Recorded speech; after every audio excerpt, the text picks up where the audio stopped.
Shri B Reji, ഇത്രയും ദിവസം പാർലമെന്റിന് പുറത്തും നിങ്ങൾ പറഞ്ഞുകൊണ്ടിരുന്നത് എന്താണ്?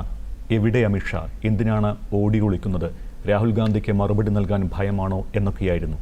ഇന്ന് അമിത്ഷാ കൃത്യമായി പറഞ്ഞു, ഞാനിതാ എല്ലാ ദിവസവും പാർലമെന്റിൽ വരുന്നുണ്ട്, പക്ഷേ പ്രതിപക്ഷം എനിക്ക് സമയം തരുന്നില്ല.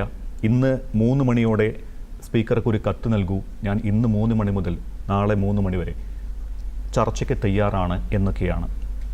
എന്നിട്ടും എന്തുകൊണ്ടാണ് പ്രതിപക്ഷം ആവശ്യപ്പെട്ടതാണ് അദ്ദേഹം പറഞ്ഞത്, ചർച്ചയ്ക്ക് തയ്യാറാണ് എന്ന്, എന്നിട്ടും വേണ്ട എന്നൊരു നിലപാടെടുത്തത് എന്തുകൊണ്ടാണ്? നോക്കൂ ശ്രീ ജമീഷ്, ഇവിടെ ചർച്ച വേണ്ട എന്നല്ല പ്രതിപക്ഷം പറയുന്നത്. ഇന്ത്യ ഒരു ജനാധിപത്യ രാഷ്ട്രമാണ്. ജനാധിപത്യത്തിൽ എതിർ സ്വരങ്ങളും എതിർ ശബ്ദവും സംവാദവും അതിൻ്റെ അനിവാര്യതയാണ്. പാർലമെൻറ്റ് എന്ന ജനപ്രതിനിധി സഭയിൽ നിന്നാണ് ഇന്ത്യയുടെ ജനാധിപത്യത്തിൽ ഭരണാധികാരികളായി ഭരിക്കുന്ന മന്ത്രിമാർ അവരുടെ അധികാരം കൈയാളുന്നത്. ഒരു ലെജിറ്റിമസി ലഭിക്കുന്നത് ഇന്ത്യൻ പാർലമെൻറ്റിൽ നിന്നാണ്. ഇവിടെ 18ാം ലോകസഭയുടെ 8ാം സമ്മേളനം കഴിഞ്ഞ മാസം 20-ാം തീയതി ആരംഭിച്ചു. അന്നു മുതൽ ഇന്നേ ദിവസം 18 ദിവസം ലോകസഭ സമ്മേളിച്ചിട്ടും ഇന്ത്യയുടെ ആഭ്യന്തര മന്ത്രി ഇന്ത്യൻ പാർലമെൻറ്റിൽ ഹാജരായിട്ടില്ല. ഇന്ത്യയുടെ പ്രധാനമന്ത്രി ലോക്സഭയിൽ പങ്കെടുത്തിട്ടില്ല. അപ്പോൾ ഈ ലോകസഭയിൽ നിന്ന് അധികാരം കൈയാളുന്നു, ജനങ്ങളുടെ ശബ്ദമുയരുന്ന ലോകസഭയോട് അക്കൗണ്ടബിലിറ്റി ഇല്ലാതെ അതിൽ നിന്ന് അകന്നു നിൽക്കുന്നു. ഉത്തരവാദിത്വരഹിതമായ ഒരു ഭരണത്തിൻ്റെ ഏറ്റവും അതിൻ്റെ ഒരു നിദർശനമാണ് നമുക്കിവിടെ കാണുവാൻ കഴിയുന്നത്. ഇവിടെ പ്രതിപക്ഷം ആവശ്യപ്പെടുന്നത് എന്താണ്? നമ്മുടെ നീറ്റ് പരീക്ഷയുമായി ബന്ധപ്പെട്ട് നമ്മുടെ യുവാക്കൾ, അവരുടെ ഇടയിൽ വലിയ അസംതൃപ്തിയുണ്ടായി. കുറ്റമറ്റ പരീക്ഷാ സമ്പ്രദായം വേണമെന്ന് അവർ ആഗ്രഹിച്ചു. അതിൻ്റെ ഫലമായി അവരൊരു പ്രക്ഷോഭം സംഘടിപ്പിച്ചു. അവർ 1 മാസത്തിലേറെ പ്രക്ഷോഭം സംഘടിപ്പിച്ചു. ആ നീറ്റ് പരീക്ഷാ ക്രമക്കേട് അതുമായിട്ട് ബന്ധപ്പെട്ട വകുപ്പ് മന്ത്രി, ഉത്തരവാദിത്വം വഹിക്കുന്നവർ അക്കൗണ്ടബിലിറ്റിയുടെ ഭാഗമായി രാജിവെക്കണമെന്ന് ആവശ്യപ്പെട്ടു. ഇന്ത്യൻ പാർലമെൻറ്റിലേക്ക് അവർ ജൂലൈ 20-ാം തീയതി ഒരു സമാധാനപരമായ ഒരു പ്രകടനം നടത്തി, ഒരു ധർണ നടത്തി. ആ ധർണയ്ക്ക് നേരെ വെടിവെക്കുവാൻ ഓർഡർ ചെയ്തു, ഷൂട്ട് ചെയ്യാനായിട്ട് ഉത്തരവ് കൊടുത്തു. ലാത്തി ചാർജ് നടത്തി. കണ്ണിലും ഒക്കെ വലിയ മാരകമായ പരിക്കേറ്റു വിദ്യാർത്ഥികൾ. അപ്പോൾ ആ ഒരു സാഹചര്യത്തിൽ ഇന്ത്യയുടെ പാർലമെൻറ്റിൽ പ്രതിപക്ഷം ഒരാവശ്യം ഉന്നയിക്കുന്നു. ഇത് ഇത്തരത്തിൽ വിദ്യാർത്ഥികളെ, പ്രക്ഷോഭം നയിച്ച വിദ്യാർത്ഥികളെ ആക്രമിക്കുവാൻ അല്ലെങ്കിൽ അവർക്കെതിരെ ഗൺ ഉപയോഗിച്ച് വെടിവെക്കുവാൻ ഉത്തരവ് നൽകിയത് ആരാണ്?